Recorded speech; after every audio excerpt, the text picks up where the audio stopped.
Hello, and welcome to episode 3 of the Record Store Podcast, brought to you by the Chatterbox. I'm your host, Toby Logan, and as always, I'm joined by Owen Cummings. The other host, the better host. No, I'm kidding.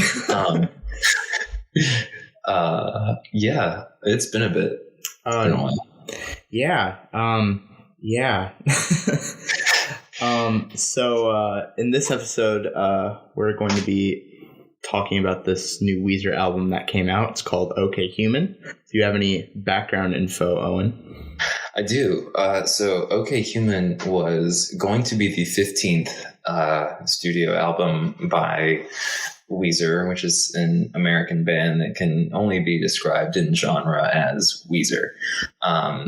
They've recorded pretty much everything from pop rock to just straight up pop music to Guitar Hero, hard rock. And their supposed 14th studio album called Van Weezer got delayed because of the coronavirus pandemic. And they had been sitting on some of these tracks for a while, and they decided to push these out before Van Weezer. So this ended up being the 14th album that they released. Came out on January 21st, 2021. And yeah, it's the first Weezer record in a while that has more than 10 songs on it, which... I thought that the album came out on the 28th. Did it? I thought so. Did it? Oh, no, that was my bad. That was the single. Right. Oh, my favorite song. Yeah. Yeah. Okay. So you said that it got Van Weezer got delayed, and then this one got put out instead. Yeah. So, and I'm very happy that it did, because in my opinion, this album is great. It's a top tier Weezer album, in my opinion. Definitely. What do you think about it? Or what you think? No, yeah. So I think we should explain, because the Weezer fan base is one of the strangest fan bases in modern music. There's a SNL skit that or describes this pretty perfectly, where half of the fan base pretty much thinks that they only have 2 good records, and then a lot of the other fans like the rest. But there's a whole lot of debate about which ones are good, which ones are not. Everyone sort of has their own opinions. But then when this one came out, I think it was pretty unanimously like, yeah, okay, this is good, which does not happen often with this band, which, yeah, I'm very pleased with this album. I would put it at like 3 or 4 on my rankings. Yeah. And it's very different. I hate to say different, because I feel like they change up their sound like a lot from album to album. But I think this one especially is very different from anything that they've ever put out. Featuring I don't think that there's any electric guitars on this album at all. There is not. I know Rivers Cuomo, the lead singer, did a interview where this was like back in 2017, so they'd been working on this album for a long time. But he was saying back then it was very piano driven, and it actually, the end result actually has a 38-piece orchestra on it, and yes, no electric guitars, which has always kind of been like the one continuous element in their music, but that's gone too now. So, right. And I feel like before we really start getting into this album, in particular, we should I should ask what has been your opinion on Weezer's recent output over the past few years, with like the Black Album and then the Teal album and stuff like that? So I first started listening to them before the Black Album came out. I think it was like a few months before. So my first experience with their actual releases while I was listening was Teal, which I know a lot of people will kind of throw away because that one's all covers. But I really like that one. I'm kind of in the opinion that their new stuff isn't bad. It's just not as good. I think, all bands have slumps that they get into and get out of. But I think, they've never been consistent with one sound enough to say like, well, this, them changing is a bad thing. Like, I don't think that's a valid argument that I think a lot of fans do make, because they've changed so much that I think that's just part of who they are. And, some experiments are just better than others, but I'm a pretty big fan of a lot of their stuff. So coming into this, I did have high expectations and they were met. So I was very pleased. Yeah. Personally, I haven't been the biggest Weezer fan, throughout my life. However, I've been listening to them for like a while. I mean, they're pretty, they're a pretty big band, but,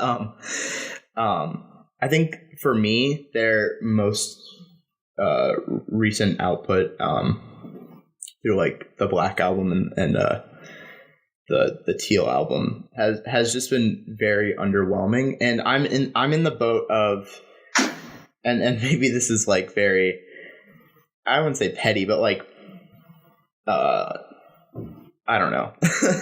But I think I'm in the boat of, Weezer only had like 3 good albums or whatever, right? And obviously I'm not saying that they can't ever have like good albums after that, but I just don't really like, I'm not a big fan of their other output, especially since like Pacific Daydream came out, which was not my favorite. Yeah, I thought that the Black album and the Teal album were fine.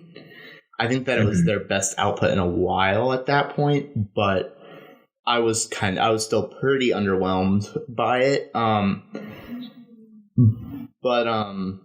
Let's not spend this whole time talking about that's a whole other episode. Yeah. I will say though, one of the good things about them is that they try not to take themselves very seriously, it seems like, compared to other bands that sort of came up in the same generation as them, like Green Day, right? Where they do try to like have messages in their songs and all that. So then if they make a subpar album, we're not going to talk about the last Green Day album because that was really bad. But I think the difference in image does help, and I think it says something that Weezer still has devout fans, even if a lot of people say that their output has been subpar. Right. Which means going into this one, I think everyone who listened to it was at least pleasantly surprised. Yeah. I would say I was pretty shocked. Like the first that I had, I saw them doing like a bunch of like promotion for it on social media before even All My Favorite Songs came out, which was the one and only single from this thing. Yeah, like when I started to see the new promotion, or like them promoting a new album, being obviously OK Human, I was like, oh, okay, it's just another Weezer album. And then All My Favorite Songs came out. I was like, what? This is a thing. Yeah, it had the potential, speaking of the promotion, it had the potential to be like the most OK boomer album of all time, with the whole like technology focus. There's a song on here called Screens that I was very skeptical of going into it, but it ended up being actually one of my favorite songs.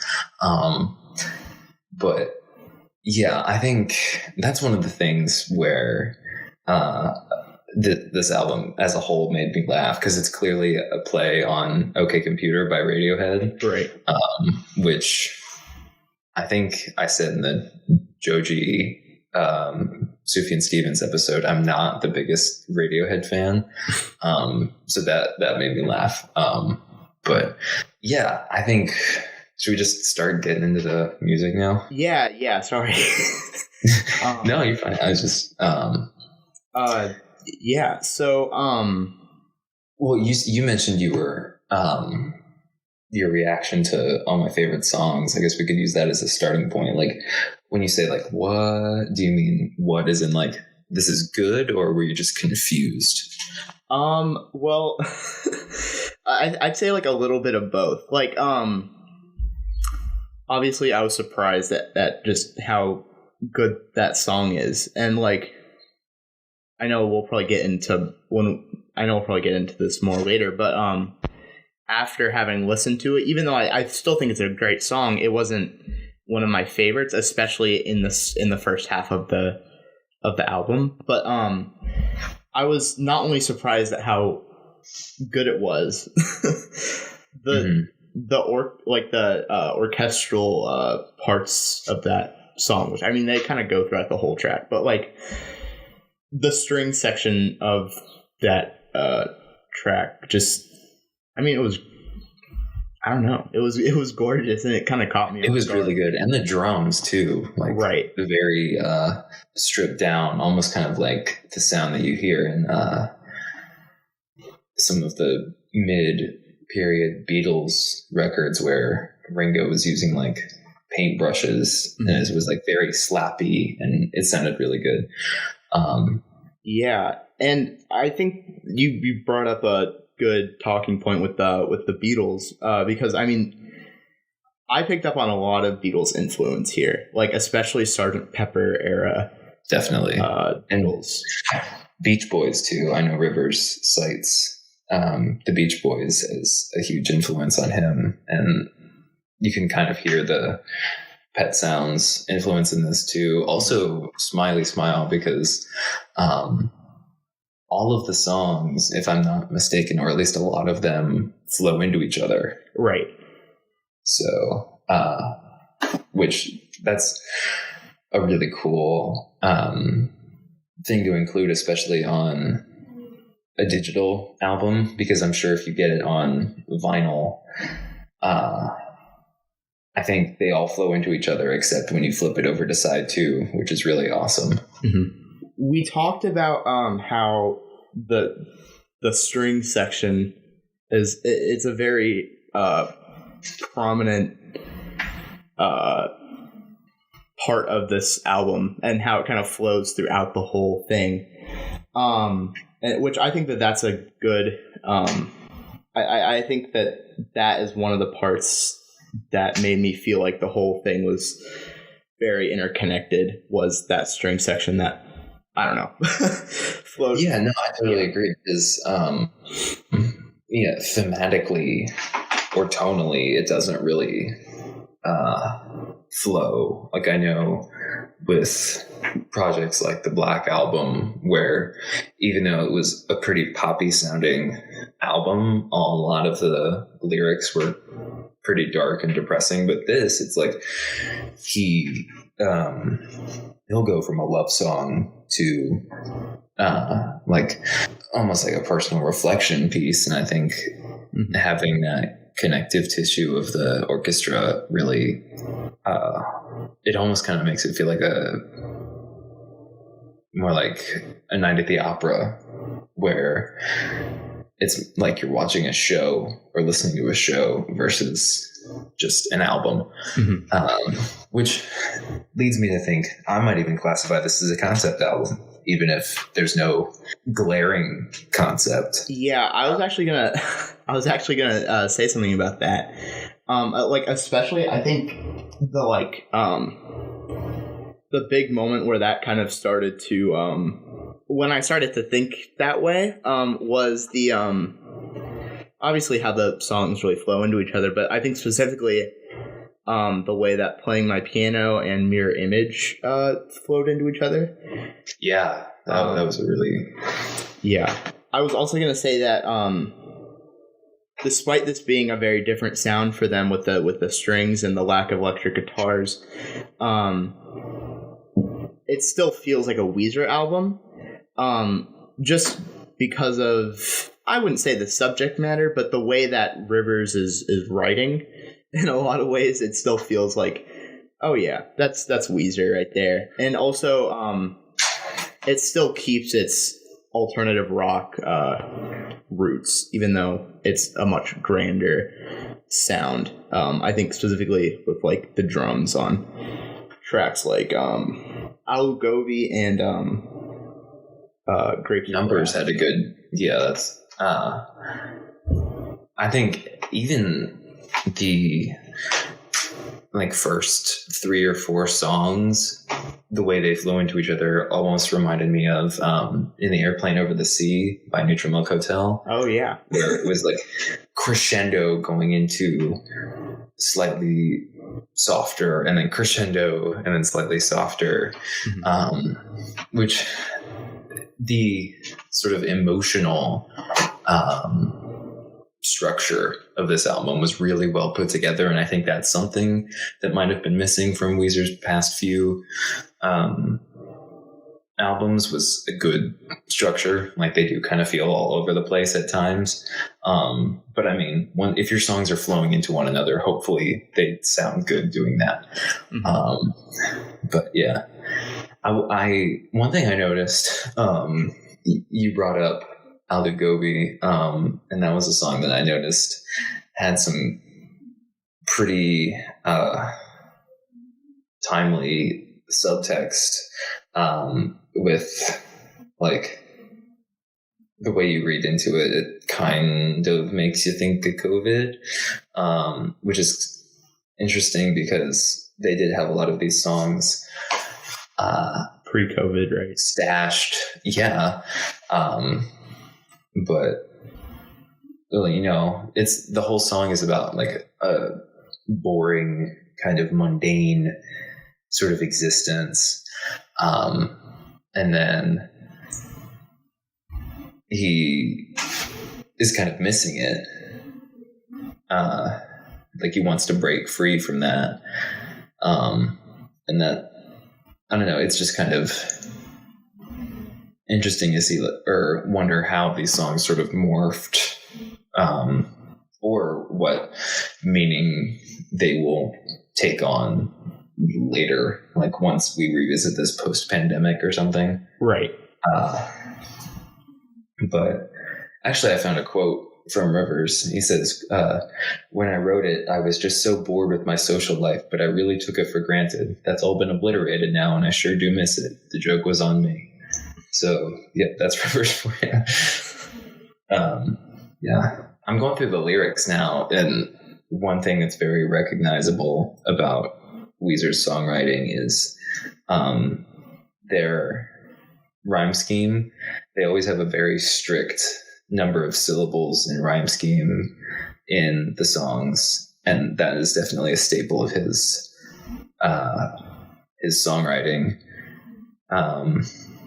that I think does kind of lend itself to an orchestra and like classical music, where things do have to have a pretty rigid structure for things to blend together. And yeah, I think from a production standpoint, all together, this is just a really good album. Yeah. Yeah, no, I definitely agree. So, this is kind of a very one-dimensional question, but what song, if you had to pick one song off of here that stood out to you the most, what would it be? It's a good question. I'm gonna have to say, I would say Screens is definitely one of my favorites, but I would go with Dead Roses as one of the songs that sticks out to me the most. I think it's track number 9 out of 12. And it reminded me almost of the like the songs that were written for Westerns in like the 60s and 70s. Like the Ennio Morricone, like almost like slow, melodic, almost kind of clicky instrumentation, and I don't know, that one really stood out to me just from a production standpoint. But yeah, I would say, I think just the whole second half really popped for me. Like that was when it got, it kind of slowed down. It got less poppy. Like, even though we're talking about how it is very odd and all that, songs like Grapes of Wrath and even Playing My Piano even are very pop driven. But once you get sort of past that, I think it kind of opens up and it starts getting more personal. And I don't know, those songs resonated with me a lot. But that's very interesting, because I'm the opposite. I actually vastly preferred the first half of I think we're going to have debate here. Yeah. But I definitely understand what you're saying with the first 6 tracks being definitely much more pop driven. I thought I definitely don't think that the second half of the album is bad, by no means. Actually, when I re-listened to it today, I actually had a newfound appreciation for the second half because of songs like Dead Roses, which is a really great track. It's just a very great track. Which that I definitely did not agree with that upon my first 1 or 2 listenings. Although I do think that I still prefer the first half. But I think that the track that stands out to me the most, or I'd say the 2 tracks that stand out to me the most are Grapes of Wrath and Numbers. That's true. It takes some skill to name drop Mrs. Dalloway in a song in 2021. I thought that the chorus to Numbers was just, I don't know. It felt like the climax of like a 2000s romance movie. I thought it was. That's actually really. Sorry. No, I think that's a interesting perspective that now that you say that, I definitely agree with, because like the sweeping instrumentation, it feels like the soundtrack to like the Leonardo DiCaprio Romeo and Juliet. Yeah.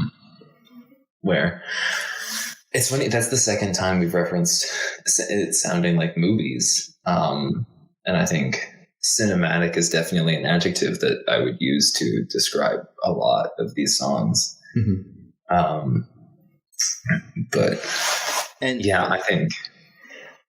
think that Numbers, the way that I described it when I first listened to it was, "Hey there, Delilah," with sweeping strings. I don't know why, because it's not really the subject matter is not that at all, but it just very much like the melody just reminded me of "Hey there, Delilah." I'm like, okay, sure. Yeah, I mean, it's a kind of personal song like that. He's talking to someone else, and that one I think has some pretty profound, sort of relatable lyrics. Like that one, I think the first few lines are, "There's always a number that'll make you feel bad about yourself. You try to measure up to someone else," or something like that. Yeah. And that's a very real thing. And yeah, I think that's what's going to lead this album to stay in people's minds, especially like the fans of Weezer, because the classic pick for the best Weezer album is Pinkerton, which is what Rivers wrote about, like feeling disenfranchised in college and stuff like that. So it's from a certain standpoint, it's fairly relatable. So I think this puts OK Human sort of in that same echelon, I would say. Yeah. And yeah, with the lyrics, I feel like it's, I mean, Weezer, I think since they started making music, they've always just kind of wanted to be, or have tried to be, just super relatable. Or weird. Like either very relatable or not relatable at all. That's kind of true. Like almost like, yeah, that's true. Yeah. Like trying to be relatable, but then also like, you know what? Yeah, you're right. I'm not even going to try to explain that. But, one thing that I found, I know you said you're not a huge Weezer fan, so this is probably me just throwing out maybe information that you don't know, but Rivers actually has a spreadsheet of, I'm not making this up, he has a spreadsheet of unpublished lyrics, and when he needs a lyric, he will go from that spreadsheet. It's sorted by number of syllables and rhyme and stuff like that. So, I mean, are we really surprised? I mean, this is the guy. Didn't he like run his own like Rivers Cuomo meme account? I feel like I heard that somewhere. I don't know. He has a TikTok.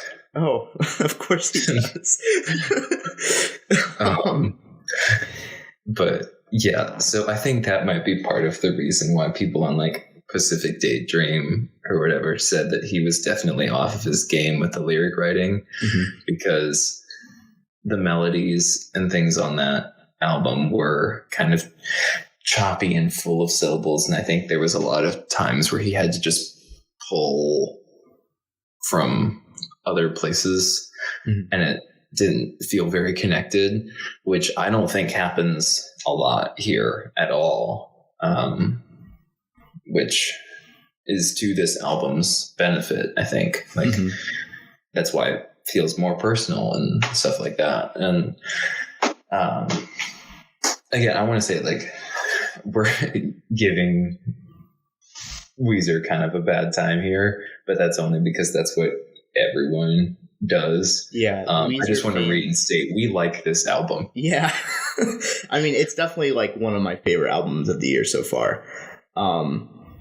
If not my favorite. I would say it is my favorite. We're only in February. I mean, okay, that's true, but I mean, I've been listening to a lot of smaller releases from like smaller, lesser known indie artists, and I think that there have been better albums than even this. But that's just my personal opinion and my personal taste.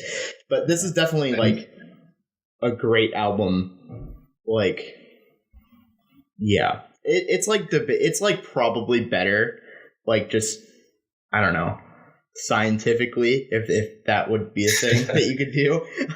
But you know, objectively, maybe. Yeah, like, yeah. I'm kind of building off of that. I'm just going to drop a little mini review in here. The new Foo Fighters album wasn't that great. Yeah. I would say this is definitely better than that. If you're looking for a rock band album, even though this doesn't have any guitars on it, it's still better. Yeah, the new Foo Fighters album was not good. They're the Foo Fighters now. Oh, that was bad. I'm sorry. All right, I'm leaving. I quit this podcast. But yeah, I think it'll be interesting to see where they go from here, especially since Van Weezer is still on the horizon, slated to release in May. I think May. Yeah. So. Yeah, I mean, I think we have a general idea of like what that album is going to sound like, but like, where do you think that Weezer's heading after Van Weezer comes out? I mean, it's definitely hard to say, but what do you think?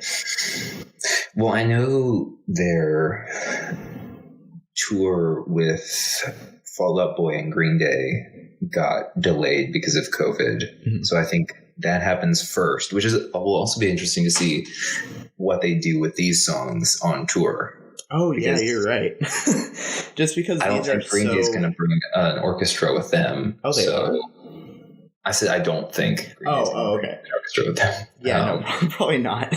I doubt it, but that'll be interesting to see. Sorry, go ahead.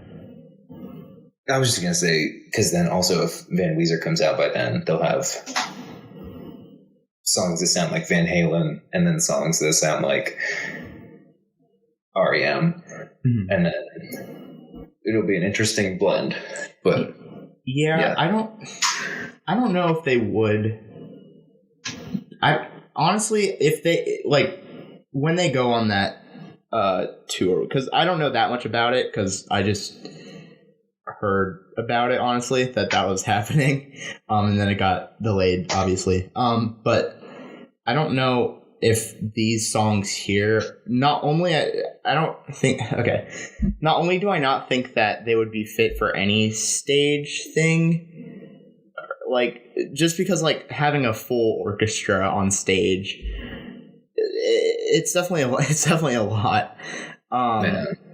But also, I don't think that these songs would fit the vibe of what that would be. I would say not that tour, probably. Yeah. But I think, people like Paul McCartney will get up and play Let It Be on the piano. That has an orchestra backing. Yeah, but that's Paul McCartney. This is Weezer. That's true. But I could definitely see him getting up there and just playing it on the piano, even. But he is playing his piano, so he is. That's true. If there's one thing we take away from this album is that Rivers is playing his piano. Also, he didn't wash his hair for a long period of time. Yeah. Well, he also likes Indian cauliflower dishes. Yeah. Well, I guess there's a lot to take away from this album. I guess that's true. And he likes Audible. Go subscribe to Audible. Right. Yeah. I'm just waiting for the day that song gets used on a commercial. That's going to ruin it. It kind of That's going to be the worst Weezer album. Yeah. But I think that was this was maybe our most concise discussion so far. I think we circled. I mean, to be fair, this was a 30-minute album. That's true. Album, and it was 12 songs, but it still ended up being the tropes of Weezer albums. They're 10 songs and they're half an hour. This was 12 songs and still half an hour. Yeah, and full transparency, we haven't been able to put stuff out just due to conflicting schedules. So this was that's true. We were actually going to do, speaking of Paul McCartney, we were going to do McCartney 3, but then Weezer had to go and come out with a surprise album. I feel like everyone's just deciding to not market their albums anymore. It's just here's a week to prepare, and then you get an album. Yeah, I mean, that's what Taylor Swift did that. Paul McCartney did that. Yeah, Taylor Swift did it twice. I know. She gave people 5 hours. Right. Yeah. So yeah, that's full transparency on that. But is there anything else you wanted to say on this one? I feel like it's hard to talk about individual tracks a whole lot because they all kind of blend together. So yeah, I know we're trying out this new sort of format where we don't go track by track, and I think it's working a lot better. I think so. I think now that we know that we can sort of do a bit more faster paced, fat words, we can talk in more concise chunks about the album as a whole. I think we can start including more albums into episodes again. Yeah. And then they won't be an hour and a half. Mm-hmm. But I guess concluding thoughts on this album, go listen to it. Absolutely. It's worth it. It's not going to take that much of your time. No, and I think even if you don't have a good grasp of Weezer, or you haven't really heard them before, I wouldn't say this album is a good place to get to know them, but I don't think it's required that you like them first to like this album. Right. Which I can't say the same for some of their other albums. So that's a plus. Yeah, I definitely put it in the top 5 Weezer albums for me. I would put it in the top 3 Weezer albums for me. At some point we should do ranking albums of different artists. If there's a lull, that's definitely something we could do. Yeah, that sounds like a lot of fun. But anyway, to wrap up, thank you guys for listening. Hopefully it won't be such a big gap next time between episodes. So yeah, thank you all so much for listening. And let us know. I think there are comment tabs on both the Chatterbox website, which if you're watching this on YouTube is whhscbox.com. And we also have a YouTube channel for those of you who are watching or listening on the website. But there are comment sections under both of those. You can let us know, like, if there's anything that you want us to talk about, or if there's certain things that you think we're leaving out that we can try to add in. Because it's all about getting people to listen and pay attention. But yeah, we hope that you join us on the next episode. So yeah, bye. Goodbye. Farewell.